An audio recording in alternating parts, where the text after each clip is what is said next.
전 국민을 무기화시키는 법적 데이터를, 법적 구조를 다 만들어놨습니다. 예. 자, 보시면 반간첩법이 2014년도에 제정이 됐고요. 중국법입니다. 예. 그 다음에 국가보안법이 2015년도에 제정이 됐고, 예. 국가정보법이 2017년도에 제정됐어요. 야, 저렇게 일찍부터 저렇게 네, 준비를 한 거죠. 예, 우리나라는 진짜 뭐였나 진짜. 예. 그래서 이 내용들을 여러분들이 자세히 책에 다 이제 자세히 적혀져 있긴 하지만 예. 이 내용들을 잘 보면 네. 어떤 일이 벌어지냐, 중국 공산당이 그냥 단순히 정말 어떤 중국인이 미국이나 한국에 뭐 공부를 하러 네. 정말 그냥 순수한 목적으로 공부를 하러 혹은 일을 하러 나갈 수 있지 않겠습니까? 예. 나가서 이제 가정을 꾸리고 일도 하면서 공부도 하고 있는 일반적인 중국인에게 어떤 식으로든 이제 접근을 해서 지령을 줄 수 있겠죠. 중국 예. 공산당 정부 입장에서. 네. 자, 그래서 그 지령을 따르지 않았을 경우에 형사처벌을 받을 수 있는 구조가 이미 다 마련이 되어 있습니다. 아, 그럼 정말로 중국 태어나서 단 한 번도 뭐 정부 관련된 일을 해본 예. 적이 없고 네. 멀쩡하던 일반 시민이었는데 어느 날 명령을 받으면 네. 해야 되는 거예요? 해야 되는 그런 구조가 이미 되어 있어요. 아, 왜 예전에 왜 차 중에 뭐 디젤 화물차 같은 경우 전쟁 터지면은 네네. 이거 다 이거 뭐 군수물자로 이게 네네. 증발 가능하다 네. 뭐 이런 얘기 있었잖아요. 뭐 그런 개념이랑 그런 비슷한 개념으로 거죠. 되는 거예요. 예, 예. 이야, 그래서 오. 사실은 그 구조가 돼 있다 보니까 그러면 예. 이제 그걸 안 따르면 어떻게 되냐? 예. 그 본토에 있는 가족이 있거나 예. 그다음에 재산이 있을 수도 있겠죠. 예. 개인적으로. 그다음에 비자나 여권을 볼모로 협박을 합니다. 그리고 실제로 그거를 통해서 할 수밖에 없게끔 구조를 다 이제 이미 신상 정보는 다 갖고 있을 거고 예. 정부 입장에서.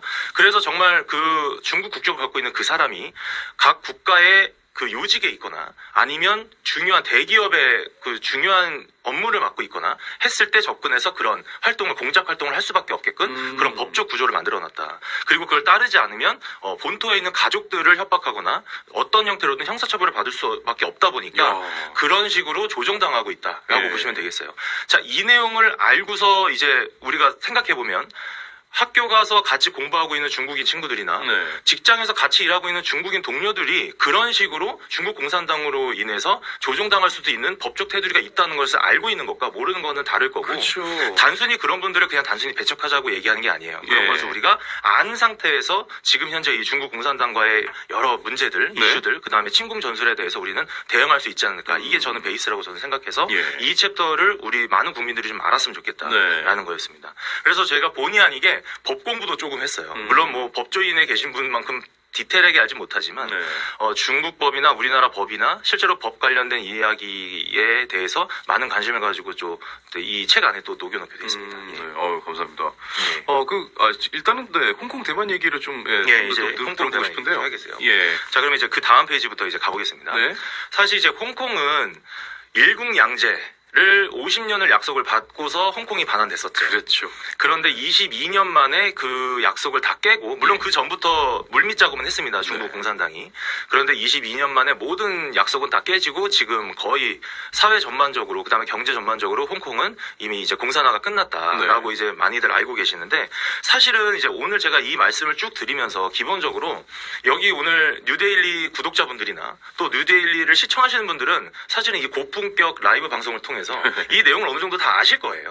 그다음에 이게 얼마나 심각한지도 아실 거고. 예. 근데 제가 정말 안타까운 건 그 외에 다른 대부분의 대한민국 그 많은 국민분들이 네. 이런 심각한 사항들을 잘 모르시더라. 그렇죠, 예. 홍콩의 공산화가 정말 됐냐고 궁금해하고 물어보시는 분들이 굉장히 많았다는 것도 좀 놀라웠어요. 네. 그래서 이제 홍콩이 결국에 정치, 언론, 경제, 안보 이 네 가지 큰 분야에 대해서 각각 이제 친중 정치인들을 육성해내고 네. 그 안에서 반중 민주 언론을 탄압하고 그 다음에 홍콩의 금융 허브이지 않았습니까? 아시아 예. 전 세계적으로 그렇죠. 금융 허브의 그 전체 캐시플로우를 중국 본토로 가져가는 형태로 많은 정책을 바꾸고 그러면서 금융 허브로서의 역할을 박탈시켰고 네. 실제로 외신 기자나 외국 투자자들을 많이 몰아냈거든요. 그런 억압 행동도 많이 했었고 네. 그다음에 마지막으로 민주화 세력을 발본 세력 세건하면서 실제로 이제 지성인들 네. 그 다음에 바른 소리 하는 사람들의 입을 막고 그래서 그 공포감을 조성하면서 그냥 스스로 침묵하게 만드는 예. 그런 형태로 들어왔죠. 네. 그리고 5년 전에 이미 중국인 모욕 금지법이 발의돼서 통과됐어요. 15분 만에 다 통과됐습니다. 홍콩이. 그런데 중국인 모욕 방지법 우리나라도 똑같이 있었죠. 5년 후인. 우리도 이번에 네, 2025년. 예. 그래서 5년 전 홍콩과 지금 우리나라가 거의 똑같이 진행이 되고 있다. 저는 그런 문제도 저는 꼭 말씀드리고 싶었습니다. 아니 예전에 왜 경제 상황을 한국 경제의 미래를 보려면 일본의 10년 전을 뭐 보라 뭐 이런 네네. 얘기 있었잖아요. 이게 지금 우리나라의 네, 정치 사회 사회 환경을 보면은 5년 전에 5년 전 홍콩을 보시면 됩니다. 거의 똑같이 동일한 형태의 어젠다로 진행이 되고 있습니다. 그 우리는 지금 타이머가 이미 눌렸네요.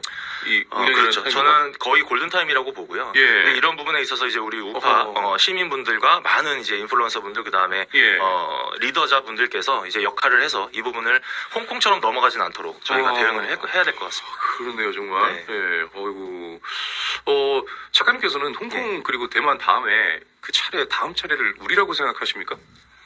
사실은 예. 전방위적으로 같이 진행이 되고 있어요. 뭐 아프리카뿐만 아니라 전 예. 세계적으로 사실은 그 부분이 궁금해요. 예, 그러니까 미국도 진행이 됐었네요. 아프리카 같은 얘기가 왜 나왔냐면 지금 네. 1대1로 하고 있잖아요. 예, 예. 그러니까 1대1로 뭐 이런 식, 네. 1대1로일까요? 네. 그렇게 하는데 이 중앙아시아 그리고 네. 또 아프리카 이런 데로 세력을 계속 넓히고 있고 네. 심지어 뭐 지부티 같은 경우에는 아예 그냥 해군 기지를 막 세워버리는 식으로 네네. 잠식이 되고 있고 우리나라보다 진짜 심각하게 먹히고 있는 나라들이 많은데 네. 우리나라만큼 큰 나라는 또 없어요. 경제 네, 규모가. 맞습니다. 그래서 이게 벌써 우리가 다음 순서인지 실제로 네. 아니면 그래도 아직은 좀 남았는데 네. 그래도 지금부터 조심을 해야 되는 그런 상황인지 좀 팩트를 알고 싶어요. 저는 네. 같이 진행되고 있지만 순서가 있다기보다 예. 속도의 차이라고 저는 생각을 합니다. 속도의 차이가. 사실 우리나라가 방금 말씀하신 것처럼 예. 경제 규모도 다른 국가들보다 상대적으로 큰 국가이기도 하고 예. 그다음에 인구 수도 상대적으로 큰 편인 거고 큰 편, 홍콩보다 훨씬 크죠. 맞네. 예. 그다음에 한미 동맹이 강력하게 있는 국가인 것도 사실이고요. 음. 그다음에 기술 수준이 이제 많은 분들이 중국의 기술이 많이 올라왔다고 평가하시지만 예. 저는 아직 미국에는 아예 따라갈 수 없을 거라고 저는 생각을 하고요. 네. 우리나라의 기술 수준도 아직까지는 중국보다는 다양한 분야 아닌 분야도 있지만 네. 우리나라가 아직까지는 중국보다 우수하다고 생각하기 때문에 네.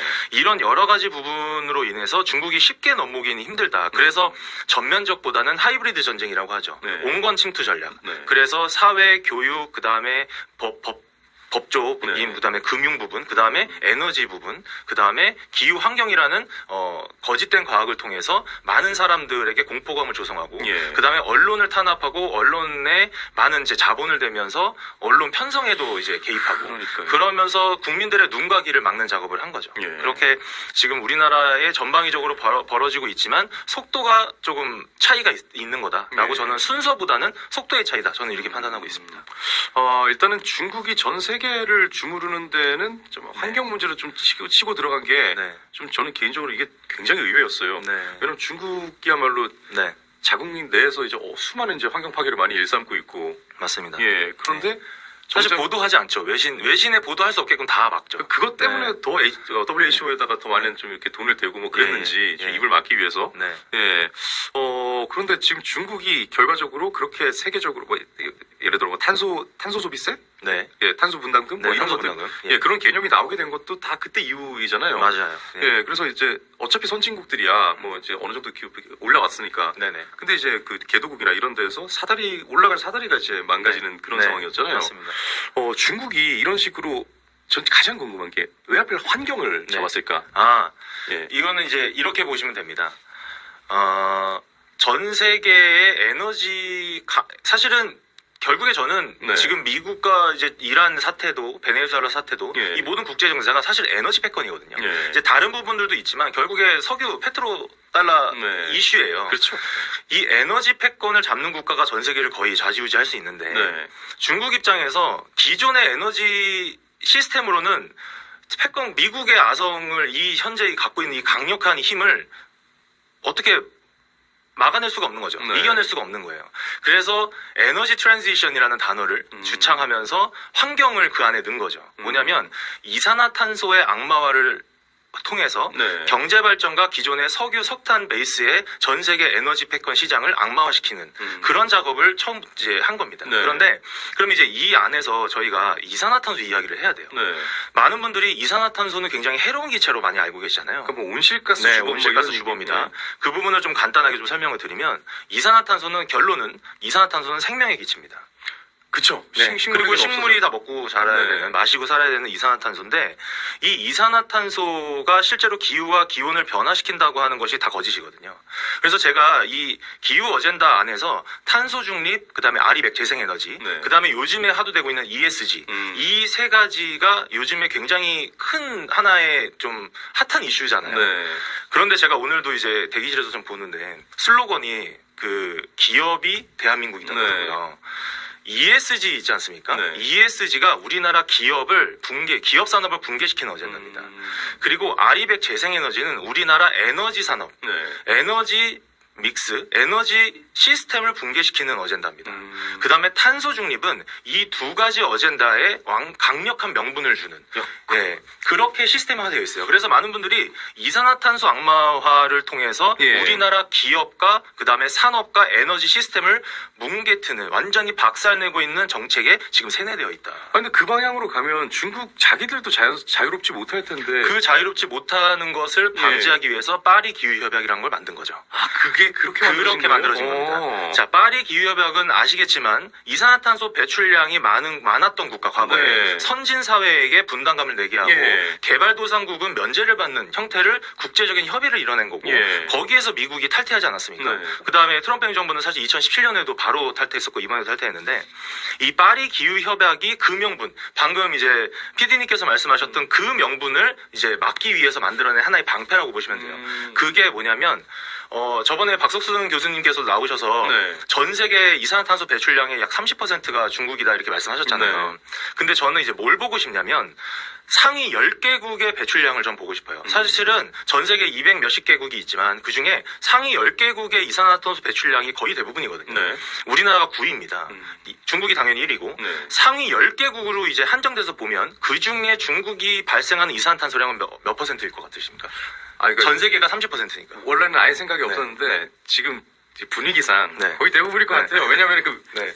미국이랑 이제 상위 10개국 국방비 얘기할 때 뭐 그런 약간 개념 좀 그렇게 좀 느껴져요. 45%입니다. 와. 그러니까 상위 10개국 중에 45%를 중국이 발생하고 있고 네. 이산화탄소 분담금이라고 하면서 만들어낸 게 이 파리 기후협약인데 네. 중국은 단 1원도 내지 않습니다. 분담금을. 그리고 400 몇십 조를 선진사회, 미국, 일본, EU에서 다 분담을 해야 되게끔 협약이 됐었던 거예요. 2025년도에. 극단 협약이 어떻게 만들어진 네. 거예요? 중국 천재네 정말. 그래서 예. 이것은 과학이 아니다. 예. 만약에 저는 이제 제가 이산화탄소 간단하게 설명드릴 건데, 만약에 이제 기후 위기를 주장하는 사람들은 이산화탄소 때문에 지구가 정말 아프고 멸망할 거라면서요. 그러면은 그렇게 많이 발생시키는 중국에도 분담금을 내게끔 하는 게 맞지 않겠습니까? 그렇죠. 그런데 이것을 하나도 내지 않는다는 거는 이미 이거는 과학이 아니라 정치가 돼버린 거다. 그러니까요.